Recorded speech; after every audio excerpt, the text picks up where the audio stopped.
시청자 여러분 안녕하십니까? VOA 뉴스투데이 시작합니다. 북한이 올해도 핵과 미사일 현대화 노력을 지속하면서 다양한 미사일 발사 시험과 핵장치 시험 등을 고려할 수 있다고 미국 국방정보국장이 밝혔습니다. 또 북한이 안보리 제재를 위반하며 계속 무기를 수출하고 있으며 미얀마 등에 대한 무기 판매 가능성도 있다고 지적했습니다. 첫 소식 박형주 기자가 보도합니다.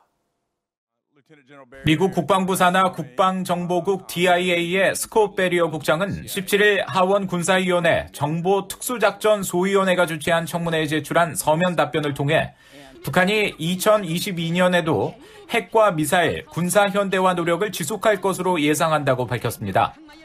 특히 북한 지도부는 전략적 억지와 미한 동맹의 군사 역량에 대한 대응을 강조하고 있으며 힘과 결의를 과시하기 위해 다양한 탄도미사일과 순항미사일 추가 시험, 사이버 공격과 또 다른 핵장치 시험을 고려할 수 있다고 밝혔습니다. 그러면서 김정은 국무위원장이 미국과의 잠재적인 협상에서 자신의 지렛대를 강화하기 위해 이런 군사적 개발을 활용할 가능성이 높다고 지적했습니다. 베리어 국장은 북한의 추가 도발 가능성에 대해서는 군사 역량 개발과 미국, 한국에 대한 압박 추구라는 북한 지도부의 셈법에 달려 있으며 특히 대륙간 탄도미사일 ICBM 시험 발사를 할 때는 외교 경제적 역풍도 계산할 것이라고 전망했습니다. 이어 북한의 군사력은 자원의 제약과 노후화된 장비, 코로나 확산 차단을 위한 훈련 축소 등으로 어려움을 겪고 있지만 이런 제약에도 불구하고 지상 공군, 해군, 특수작전, 미사일 전력을 보유하고 있다고 지적했습니다.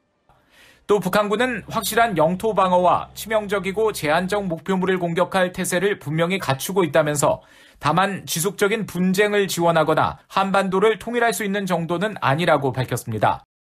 루벤 갈레고 소위원장은 모두 발언에서 러시아와 중국, 이란과 함께 북한의 거듭된 탄도미사일 발사에 대해 우려를 표했습니다. Russia's unprovoked assault on Ukraine's sovereignty threatens the world order and represents a dangerous level of aggression.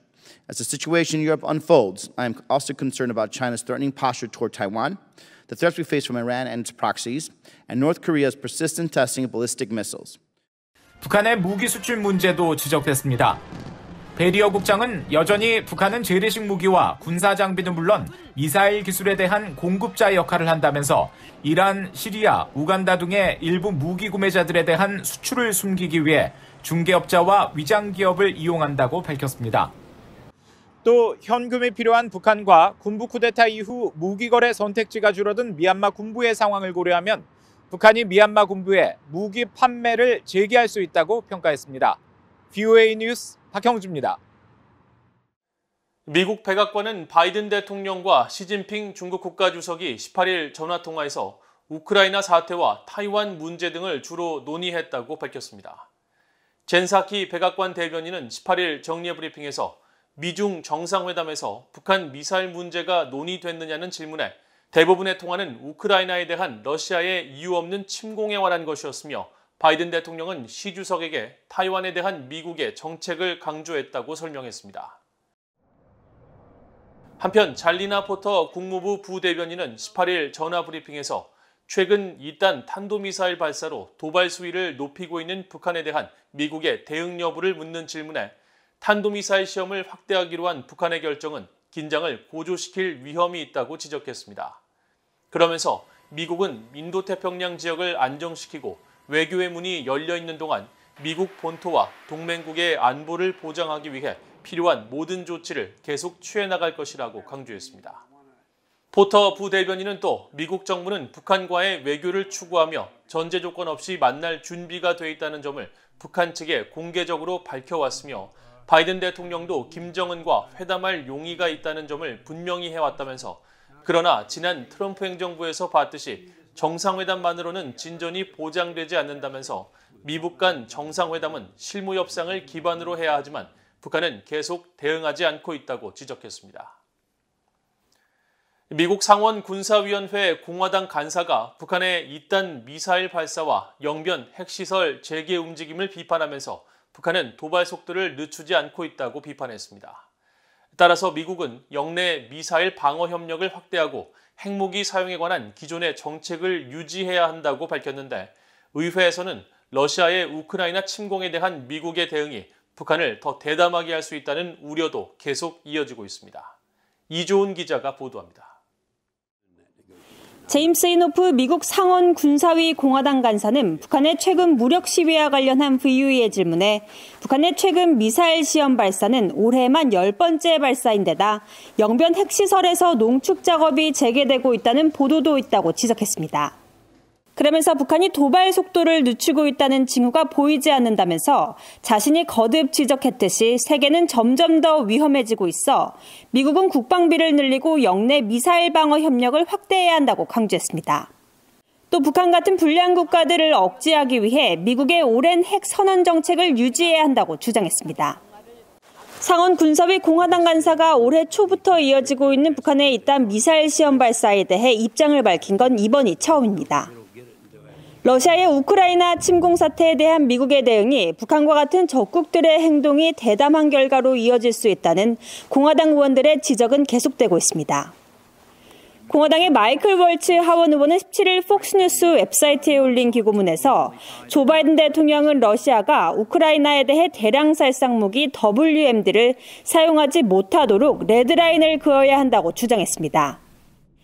그러면서 미국이 러시아가 다음 단계를 받는 것을 막지 못한다면 우크라이나 국민들은 계속 대규모 만행을 겪게 될 뿐만 아니라 중국과 북한 그리고 이란이 주변 국가들에게 잔인함의 한도를 밀어붙일까 염려된다고 강조했습니다. 앞서 민주당의 잭 리드 상원 군사위원장은 북한 문제를 해결하기 위해선 국력의 모든 요소를 동원해야 한다는 입장을 밝혔습니다. Maintaining peace and stability on the Korean Peninsula must remain a priority for the Department of Defense, though solving the long-term challenges posed by North Korea will require all elements of national power. 리드 위원장은 또 대북 외교에 대한 접근법은 북한과의 현명하고 단호한 관여와 동시에 한국, 일본과의 협력을 필요로 한다고 지적했습니다. 또 오판이나 북한과의 의도치 않은 긴장 고조를 피하면서도 미한 연합군사훈련을 통해 한반도 준비태세를 유지하는 것이 중요하다고 강조했습니다.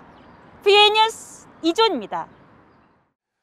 북한이 지난해 최소 7차례의 가상화폐 해킹을 통해 4억 달러가 넘는 디지털 자산을 탈취했을 가능성이 있으며 북한의 자금 세탁 기술은 날로 진화하고 있다고 미국의 가상화폐 분석기업 체이널리시스가 지적했습니다.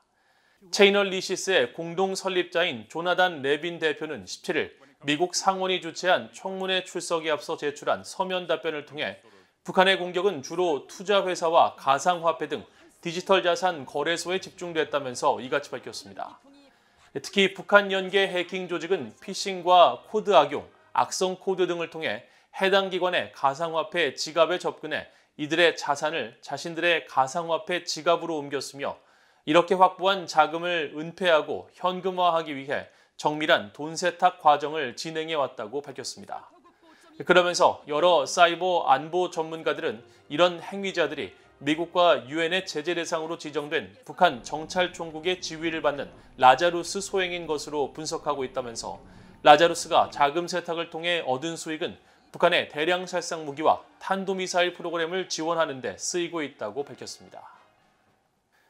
러시아의 우크라이나 침공 사태가 이어지는 가운데 북한이 러시아산 원유를 싼 값에 수입하면서 정치적, 경제적 이익을 취할 가능성이 있다는 분석이 나왔습니다. 미국의 북한 전문 매체 38로스는 16일 러시아의 우크라이나 침공으로 신냉전이 격화되고 있는 상황에서 북한이 실제적 이득을 얻을 수 있는 분야는 경제라면서 북한이 미국과 유럽 등 서방의 제재로 수출이 막힌 러시아산 원유를 헐값에 구매할 수 있다고 지적했습니다. 이어 북한은 현재 운영을 멈춘 연간 250만 톤의 원유 정제 정유 공장을 나선 경제특구에 갖고 있다면서 북한이 대북 제재 이전 수준으로 러시아산 원유 수입을 재개하고 이곳을 재가동할 경우 비료나 연료, 정제품 생산이 늘면서 농업과 공업 생산 증가 등 북한 경제가 현재 겪고 있는 어려움을 타개하는 데 도움이 될 수 있다고 평가했습니다. 또 경제적 어려움을 겪고 있는 북한은 과거 공산진영의 관례대로 경화 대신 물물 교환 형태로 러시아와 원유 거래를 할 수 있을 것이라면서 러시아의 원유를 얻는 대신 북한은 유엔 안보리 제재로 금지된 북한 노동력을 시베리아 지역으로 파견하는 활동을 다시 강화할 수 있다고 전망했습니다. 북한 청년들이 반동사상 문화 배격법 등 당국의 처벌 강화에 따른 두려움으로 외부 정보 접근을 상당히 꺼리고 있다고 최근 북한을 탈출한 탈북민들과 북한 전문가가 말했습니다. 18일 북한의 정보 자유라는 주제로 주한 미국 대사관과 미국의 비정부기구인 국제공화연구소 한국사무소가 공동 주최한 화상회의에 참석한 북한 평양리과대 출신의 탈북민 장혁 씨는 북한 주민들은 안전한 루트가 없으면 과거보다 외부 정보에 접근하려 하지 않는다고 밝혔습니다. 한국항공대에 재학 중인 탈북 청년 유성현 씨도 외부 정보 접근이 과거보다 몇 배나 더 힘들어졌다며 북한에서는 한국 드라마나 영화를 본 것만으로 최대 15년의 노동교화형 처벌을 받는 데 대한 두려움이 팽배해 있다고 지적했습니다. 이와 관련해 참석자들은 북한 주민들이 보다 안전하게 외부 정보에 접근할 방법을 모색하고 북한 주민들에게 실질적으로 도움을 줄 수 있는 다양한 통계와 학습 정보 유입이 필요하다고 강조했습니다.